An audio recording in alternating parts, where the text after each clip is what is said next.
Hello, good evening, જય શ્રી કૃષ્ણ બધાને. અને આજે જો કેવી રીતે આમ આપણે કેમ કામ કરતા હોય મશીનની જેમ કામ કરતા હોય ને એવી રીતે બ્લોગ સ્ટાર્ટ કર્યો છે. કેમ કે અત્યારે જો ટાઈમ જો સાંજના 7:20 થવા આવ્યા છે અને તોય હું હજી ફ્રી નથી. કેવી હું કામ કરું છું, આખો દિવસ કામ કરું છું. અને જો આજે પણ ખરેખર આજનો આખો દિવસ કામમાં ગયો ને. બરોબર. સવારથી બધું ઘરનું હોય, પછી રસોઈ હોય, અને પછી બપોર પછી આ લીધા હતા, જોઈ લો અહીંયા ધાણા જીરુંમાં હાથ માર્યો, ધાણાને ચાયડા. ભલે એમાં કચરું કે એવું કાંઈ હોતું નથી. અત્યારે તો હવે કેવા સરસ ધાણી ને જીરું આવે, બહુ મસ્ત ધાણી હતી એકદમ, કાંઈ હતું જ નહીં વિકાસ, કોઈ જાત. એટલે સારી દુકાનેથી લ્યો એટલે ક્વોલિટી સારી આવે છે, તો હકીકત નહીં વસ્તુ. હા, એ તો સરસ જ આવે, પણ ઓલું શું આપણને એમ હોય ને એમાં થોડીક તો રજ હોય, કેમ કે ક્યાંથી આવતા તો રહેવાનું જ છે. અને પ્લસ મેં પાછું એને તડકે તપાવ્યું હતું. અત્યારે પવન કેટલો છે જોરદાર, એટલે ધૂળ ને એવું બધું થોડુંક તો ઉડતું હોય, એટલે એ બધું સહેજ સાફ કર્યું હતું. અને આજે જો હળદર આજુ વખતે બહુ ઓછી દળાવવાની છે, ડબ્બામાં દેખાશે નહીં એટલી હળદર. કેમ કે ગયા વર્ષે વિકાસ 1.5 કિલો ઉપર દળાવી હતી અને પ્લસ કંઈક પડી હતી. તો અત્યારે હજી મારે 1.5 કિલો જેવી હળદર છે ને, તો આજુ વખતે 500 ગ્રામ જ હળદર લીધી છે. તો એ અને અત્યારે 7, સવા 7 સુધી મારા ખ્યાલથી સાંજે 7 વાગ્યા પછી દળે છે ધાણા જીરું આપણે રોજ એનો ટાઈમ. અત્યારે છે ને ચક્કર મારી આવશું, જો દળતા હશે ને તો દળાવતા આવશું. અને પછી રાતે શું કામ ચાલુ કરવાનું છે ખબર છે ને? શું કરવાનું? આવો બતાવો. માણસો દિવસના જે કામ પતાવે ને એ કામ જોઈ લો, હું અહીંયા રાતે કરવાની છું. અહીંયા મેં પલાળી દીધા છે સાબુદાણા, 2 કિલો સાબુદાણા પલાળીને રાખ્યા છે. જો છે ને એકદમ મસ્ત પલળી ગયા છે. અત્યારે થોડાક સેજ નજીક આવો તો દેખાય છે. હા, તો દેખાય જ ને, બે તપેલા એમ દેખાડવા તો પડે ને. એટલે 2 કિલો સાબુદાણાની બનશે સાબુદાણાના મૂળખા, જેને તમે લોકો તમારી ભાષામાં જે સાબુદાણાની સેવ કહેતા હોવ ને, તો અમે એને સાબુદાણાના મૂળખા કહી છીએ. ડિફરન્સ જાજો નથી હોતો, એ વચ્ચે વચ્ચે બનાવતી જઈશ ને ત્યારે કહેતી જઈશ, પણ હજી કામ કેટલું બાકી છે જો. અને આ છે 3 કિલો બટાકા. જનરલી 2 કિલો સાબુદાણા સામે બધા 2 કિલો બટાકા નાખતા હોય, પણ હું 3 કિલો નાખું છું, કેમ કે હું બનાવું છું સાબુદાણાના મૂર્ખા. ખબર નહીં મૂર્ખા નામ કેવી રીતે પડ્યું છે, પણ હું એને વર્ષોથી મૂર્ખા જ કહું છું. અને જો 2 કુકર રાખી દીધા છે બટાકા બોઇલ કરવા માટે. એક છે એલ્યુમિનિયમનું અને એક છે અહીંયા સ્ટીલનું. તો સ્ટીલમાં તો કંઈ લીંબુ કે એવું નાખવાની જરૂર નહીં પડે, પણ એલ્યુમિનિયમનું કુકર છે તો એ અંદરથી ખરાબ ન થઈ જાય, એટલે એમાં થોડાક ટીપા લીંબુનો રસ નાખી દઈશ. સહેજ એને હલાવી નાખું. અને હવે 2 કુકરમાં કોશિશ કરું કે બટાકા આવી જાય બધાય. જો બટાકાને આ રીતે જેમ આપણે રેગ્યુલર બોઇલ કરતા હોય એ રીતે કરી દેવાના છે. બેયમાં થઈને આવી જાય એવી કોશિશ કરીશ. નાના મોટા નીચે અને ઉપરને એમ કરતી જઈશ. અને અત્યારે હવે 3 બટાકા છે જો, અને 2 હજી આમાં નાખી દો. તો બસ આ 3 કિલો બટાકાને અહીંયા બોઇલ કરવા રાખી દીધા છે બેયમાં. વાટકો નીચે રાખી દો અને લાવો ઢાંકણું. આને શું કઈ ખબર છે? ઓલું અધૂરો ઘડો છલકાઈ ઘણો. આને અધૂરો ઘડો કઈ. આ ક્યાંક ને ક્યાંક વિડીયો જોઈ લેતા હોય કે વાટકો નીચે મૂકવાનો, વાટકો નીચે રાખવાનો અને એના ઉપર ડીશ મૂકવાની, અને પછી સાબુદાણા કે કાંઈ બી આપણે બોઇલ કરવું હોય ને તો કરી નાખવાનું. પણ એવું ના હોય, એનો ઉપયોગ ક્યારે થાય કે તમારી પાસે ઢોકળિયું ના હોય ને, તમે તપેલામાં કરતા હોવ ને, તપેલામાં મૂકો તો તમારે ડાયરેક્ટ પાણીમાં વસ્તુ વહી જાય, એટલે તમારે જારી મૂકવી, કંઈ વાટકો કે કાટલો કે એવું કંઈક મૂકવું પડે. અમારું જ્ઞાન દેખાડ્યું. હા, બહુ મહાન. જે લોકોને જ્ઞાન લેવું હોય ને, કીધું છે કે અમારું જ્ઞાન તમે કબૂલ કરો એમ. કબૂલ કરો. જે લોકોને વિકાસની સલાહ માનવી હોય ને, ઢોકળિયામાં વાટકો રાખવાનું. કોણ ઢોકળિયામાં? જો પાછા તો મને આમ શીખડાવે છે, અહીંયા વાટકો રાખવાનો, પછી એના ઉપર આમ ડીશ રાખવાની. હવે ફેર શું પડ્યો? થોડો કમતો પડ્યો છે ઊંચું. ઊંચું એટલે 1.5 ઇંચનો ફેર પડ્યો. મને તો પણ વિકાસ ઢોકળિયામાં ના હોય. એ આખી જુદી વાત. ઓકે ઓકે, ચાલો, થેન્ક યુ. ખૂબ ખૂબ આભાર, ખૂબ ખૂબ આભાર તમારો સરસ સલાહ દેવા બદલ. તો ચાલો, અહીંયા છે ને હવે જો આ 2 બટાકા હવા નીકળી ગઈ છે. બોઇલ થઈ ગયા હોવા જોઈ. અને અહીંયા જો આ આદુને શું કહેવાય છાલ કાઢી અને રાખી દીધું છે. અહીંયા તીખી મરચી લઈ લીધી છે. આમાં એકદમ તીખી મરચી નાખવામાં આવશે અને ગમે એટલું. અને અત્યારે આપણે વિકાસ છે માવો તૈયાર કરશું ને, એનું બેટર ના કહેવાય, એનો માવો જ કહેવાય, એ તૈયાર કરશું ને, એ અત્યારે તીખું લાગતું હોય ને તો ટેન્શન નહીં લેવાનું, તળાઈ પછી તીખાશ બિલકુલ નથી હોતી. તો હું શું કામ આટલી બધી વાતો કરું છું? મારે અહીંયા આ બનાવવાનું છે, પણ નો હોવાય આવી ફાલતુની સલાહ. અને જો અહીંયા મેં છે ને જીરું શેકીને રાખ્યું છે અને અહીંયા છે મરી. તો એનો ઉપયોગ એ અડધામાં કરવામાં આવશે. પણ પહેલાં હું છે ને શું કરું છું, અહીંયા સાબુદાણા હું અહીંયા બોઇલ કરવા આવતી હતી. આ અહીંયા સાબુદાણા જે થાય છે ને ત્યાં વિકાસ આવી અને મને જો ઊંધા રસ્તે.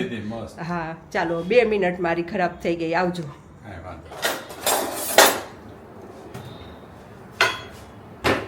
આ સાબુદાણા છે ને મેં બપોરે 12 વાગે પલાળવા રાખી દીધા હતા.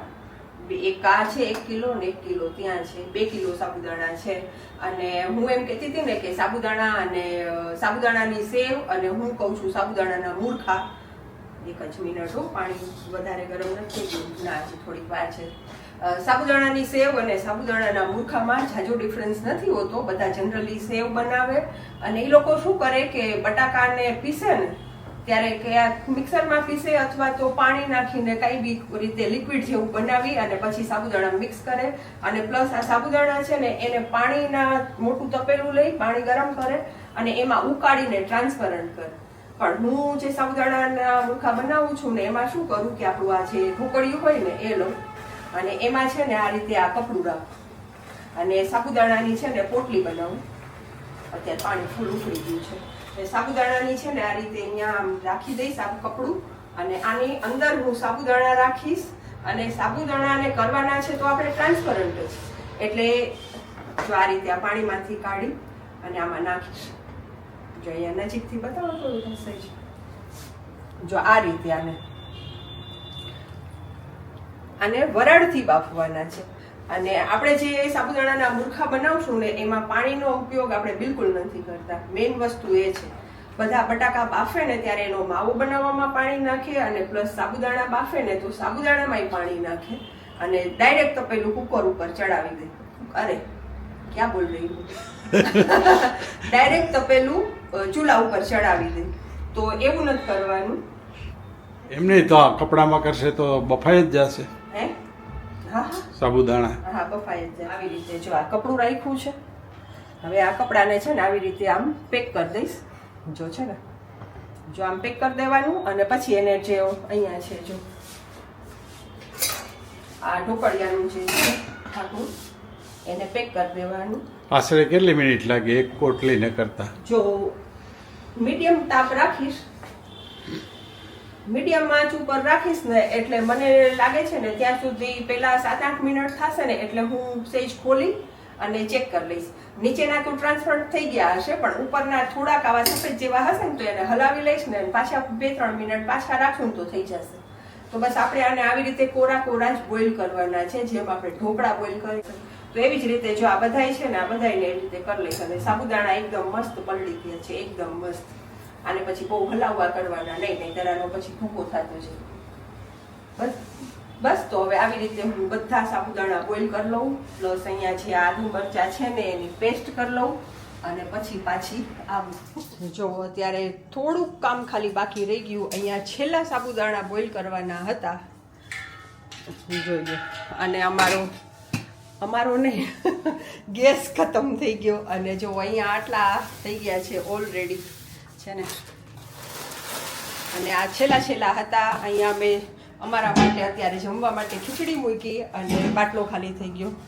અને અહીંયા છે આ બટાકા એનો છૂંદો કરીને રાખ્યો છે. શું વિકાસ તારી મહેનત આ ઉડી ન જાય. અરે બાપરે જોજો પાડતા નહીં. ઉભા રહ્યો લઈ લો એક જ મિનિટ. એટલે વિકાસ કહે કે તારી મહેનત કે અહીંથી વિકાસ કહે કે તારી મહેનત પાણીમાં ન જાય. લે એમ કેમ તમે પાડી દો વિકાસ? અને વિકાસ હવે આપણે અત્યારે આ સિલિન્ડર ખાલી થયું ઓય अभी इसमें भी देखो આમાં કંઈક પ્રોબ્લેમ આવ્યો ત્યારે સુરસુર હવા નીકળે છે એમ નહીં તો એનું વાઇસરનો પ્રોબ્લેમ ને હવે જોવો જોઈએ આવું થાય અત્યારે કેટલી મહેનતથી આ બધું કર્યું અને છેલ્લો ઘાણ હતો ને તો હું ખુશ થતી હતી કે ચલો હવે આ છેલ્લું છે બધું હવે મિક્સ કરવાનું જ બાકી છે ત્યાં અહીંયા સિલિન્ડર ખતમ અને નવા સિલિન્ડરમાં ગેસ નીકળે છે તો ચાલો અત્યારે આ છેલ્લો ઘાણ બાકી હતો અને મેં એમાં ને એમાં અત્યારે જો આ રાખી દીધું છે એમાં ને એમાં વરાળથી થઈ જશે ગેસના પાટલામાં મથવાની થોડી કોશિશ કરી કે એનું વાઇસર ખરાબ હોય તો કદાચ થઈ જાય જૂના પાટલામાંથી વાઇસર કાઢીને નાખવાની કોશિશ કરી પણ મેળ ન પડ્યો અને અત્યારે મેં અહીંયા ચાલુ કરી દીધું છે ઇન્ડક્શનના હું જેમ અવારનવાર કહું છું વિકાસે ભૂલી જાય છે સિલિન્ડર લખાવતા હું ભૂલી જાઉં છું તો અમે ઇન્ડક્શન રાખેલો જ છે પણ આજે તો છત્તા બાટલે હેરાન થયા છીએ આપણે કેમ કે એનું વાઇસર ખરાબ થઈ ગયું તો પછી તો કોઈ સવાલ જ નથી તો એવું છે અને અત્યારે હવે મારે ભાખરી તો આમાં હું નહીં બનાવું કેમ કે આમાં બહુ બનતા વાર લાગશે સવારે ચાય આમાં જ બનશે સવારે વિકાસ અત્યારે કમ્પ્લેન લખાઈ નહીં ને સવારે જ લખાશે ને હવે કમ્પ્લેન સવારે લખાવશું જો ભાઈ તાત્કાલિક આવે તો બપોરની રસોઈ એમાં બનશે નહીંતર બપોરની રસોઈ આમાં બનશે પણ એટલું સારું છે કે આ બોઇલ થઈ ગયા છે અને આ બટાકાનો માવો તૈયાર કરીને રાખ્યો છે પેલા જમવાનું કરશું પછી આગળ મિક્સ કરીને બનાવશું ઓકે તો ચાલો આની તો સીટી તો જો ફટાફટ થાય આટલી તો કુકરમાંય નથી આમાં ગેસમાંય નથી થતી અને મને આનું ટાઈમિંગ નથી ખબર હોતી હું અંદાજે જ રસોઈ બનાવું છું ઇન્ડક્શનનું ટાઈમિંગ નહીં ગેસના ચૂલાનું ટાઈમિંગ ખબર હોય કે ચલો 15 મિનિટમાં આ થઈ જશે 10 મિનિટમાં આ થઈ જશે પણ આની ખબર નથી આ તો ધન સીટ્યું થાય છે જોઈ હવે બળેલી ખીચડી મળે છે કે કેવી મળે છે ના મળશે સારી મળશે ઓકે પછી આને સ્લો કરી નાખ તો જો હજી જમીન ઉભા જ થયા છીએ જસ્ટ અને સીધા અહીંયા આવી ગયા છીએ અને જો આ છે બટાકાનો માવો આપણે ઓલો છીણીને રાખી દીધો છે બટાકાને છીણીથી એટલે કંઈક ઓલા કઠોળા જેવું કે એવું કાંઈ રહી નહીં અને અહીંયા જો આ એકદમ સાબુદાણા ટ્રાન્સપરન્ટ લાગે છે દેખાય છે એકદમ ટ્રાન્સપરન્ટ થઈ ગયા છે અત્યારે હાથ અડાડાય એવો નથી જો હાથ અડાડીશ ને તો પછી તો એને કાઢવા મુશ્કેલ થઈ જશે અને સાથે છે આ આદુ મરચાંની પેસ્ટ આપણે બનાવીને રાખી છે તીખી મરચી અને આદુ નાખ્યું છે આદુનું પ્રમાણ થોડું ઓછું નાખ્યું છે કદાચ ઘણી વાર એવું થાય કે કડવાટ આવી જાય એટલા માટે અને આ બટાકા સાબુદાણા અને આદુ મરચાંની પેસ્ટ અને નમક પહેલા એ બધું મિક્સ કરી નાખીશ પછી એમાંથી થોડો બેટર અલગ કરી નાખીશ અને એમાં છે ને નાખીશ હું જીરું મરી ખાંડીને રાખ્યા છે આ શેકેલું જીરું છે અને બપોરે શેકી લીધું હતું અને મરીને અધકચરા વાટી લીધા છે અને એમાં નાખીશ એક લીંબુનો રસ તો એ થોડાક અલગ બનશે અને આ થોડાક મને આ ભાવે છે આદુ મરચાવાળા મને ભાવે છે વિકાસને ભાવે છે પણ ઓલા થોડાક રાખી ક્યારેક ખાવાનું મન થાય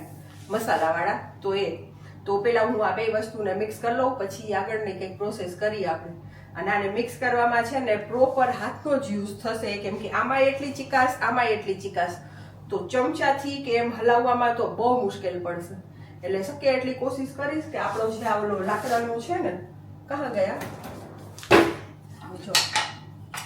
એનાથી નહીં આનાથી મિક્સ કરવાની કોશિશ કરીશ નહીતર પછી આપણને હાથ તો છે જ હાથથી હલાવીશ ના પણ આનાથી જો એકદમ ઇઝીલી હલી જશે આમ મિક્સ થઈ જશે જોયું તો ચાલે એટલે આનાથી મિક્સ થઈ જશે ને ત્યાં સુધી આનાથી જ કરીશ તો વધારે ચીકણા હશે ને સાબુદાણા વધારે ચીકણા હશે અને સાબુદાણાના મૂર્ખા બનાવવામાં સહેજે પાણીનો યુઝ થયેલો બોઇલ કરવામાં થયો છે પણ અંદર નાખવામાં પાણીનો યુઝ નથી થયો તો ચાલો હું પેલા ફટાફટ મિક્સ કરી લઉં આપણે છે ને બટાકામાં અને સાબુદાણામાં પાણીનો ઉપયોગ બિલકુલ નથી કર્યો એટલે આમ ઢીલું ના હોય ઢીલું હોય ને તો તમે જે ઓલું કોન આવે છે ને પ્લાસ્ટિકના કોન કે આપણે ઘરે કંઈ કોથળી હોય દૂધની કોથળી હોય તો એમાં તમે આરામથી આમ ફટાફટ બનાવી શકો પણ આપણું આ એકદમ ઘાટું છે પાણી વગરનું એટલે એમાં મશીન જ જોઈએ આમ પ્રેસ કરીને જે નીકળે ને તો જ નીકળે બાકી કોથળીથી તો આપણા હાથ એમાં દુખી જાય અને આ મશીનમાં એકદમ ઇઝી પડે છે એટલે આ જે મૂર્ખા બનશે ને એ મશીનથી જ બનશે બાકી જે પાણી નાખીને સેવ બનાવશું ને તો એ કોથળીથી ફટાફટ કોનથી થઈ જશે પણ આમાં તો આવી જ રીતે કરવું પડશે અને બનાવવામાં એકદમ ઇઝી છે એટલું બધું જોર નથી કરવું પડતું હું કરી શકીશ ને હા તમને આવી રીતે ફાવતું હોય તમે કરી શકશો તમે ખાલી મને ભરી દ્યો ને. અને હા જો એક વસ્તુ કહેતા ભૂલી ગઈ હતી કે કોઈને એમ થતું હશે કે આખો દિવસ જાય તડકો હોય તો તમે રાતે શું કામ બનાવો છો, પણ રાતે એટલે બનાવું છું કે રૂમ 3 છે પણ ઓલા બેડ ને કપાટ ને બધું મોટું મોટું હોય અને ત્યાં હાલવાની બધી તકલીફ પડે, એટલે કમ્પલસરી હોલમાં બધું પાથરવું પડે. હવે હોલમાં પાથરી તો જો અહીંયા આટલી હાલવાની જગ્યા રાખી છે, જો આ બાજુ દેખાય છે એટલી હાલવાની જગ્યા રાખી છે. હવે સવારે તો પછી આશેના બેન આવે અને ચાટક ઝૂપટ કરે ને બધો પ્રોબ્લેમ થાય, તો અત્યારે બનાવું આખી રાત પંખા ચાલુ રહેશે તો બપોરે આશેના બેન આવશે ને ત્યાં સુધીમાં તો આ ઉપડી ગયું હશે, એટલે પછી બપોરે છે ને તગારામાં કે એમાં ભરી અને ઉપર તડકે મૂકી આવીશ, એટલે ત્યાં સુધીમાં થઈ જશે. એટલે આને રાતે બનાવું છું. અને એક બીજું કારણ કે સાથે વિકાસ હોય ને હેલ્પ કરવામાં, કેમ કે પ્રાચી હર્ષ તો છે નહીં તો મારે એકલીએ કરવું પડે, તો પછી હેલ્પિંગ હેન્ડ જોઈ ને તો વિકાસ હેલ્પિંગ હેન્ડ તરીકે કામ કરે છે. ચાલો તો હવે આ ભરાઈ ગયું છે ને તો મને પેલા તમે ભરી દો, હાલો ભરી દો. તો વિકાસ હોય તો શું થોડી થોડી હેલ્પ રહી મને, ઓલું તો મારા હાથ ખરાબ થાય હું ભરવા જાઉં તો. ચાલો તો હવે આપણે વાત ઓછી કરશું અને ફટાફટ છે ને આ કામ પતાવશું ને તો આપણને શું મળશે વહેલું. જો મિત્રો, આ છે ને મૂર્ખા લગભગ હવે પૂરું થવામાં છે. છેલ્લા 1-2 ગાણ બાકી છે. ગાણ મતલબ લાઈન એમ. મૂર્ખાએ આપણને મૂર્ખા જેવા કરી દીધા છે. હા, અને મિત્તલ તો મને નથી લાગતું વિડીયો પૂરો કરશે, એટલે હા, એટલે હવે હું જ અહીંયા વિડીયો પૂરું કરવો છું. આવજો બધાને, ગુડ નાઇટ, જય શ્રી કૃષ્ણ. વિડીયો ગમ્યો હોય તો લાઈક કરો, શેર કરો ને સબસ્ક્રાઈબ કરો. અને મૂર્ખા બનાવવાની રીત નહીં તમને કેવું લાગ્યું એ કમેન્ટમાં જરૂરથી જણાવજો. વાહ, તો આવજો ભાઈઓ બધા, ભાઈઓ બહેનો બધા. ખાલી ભાઈઓ નહીં, આવજો. ગુડ નાઇટ, જય શ્રી કૃષ્ણ.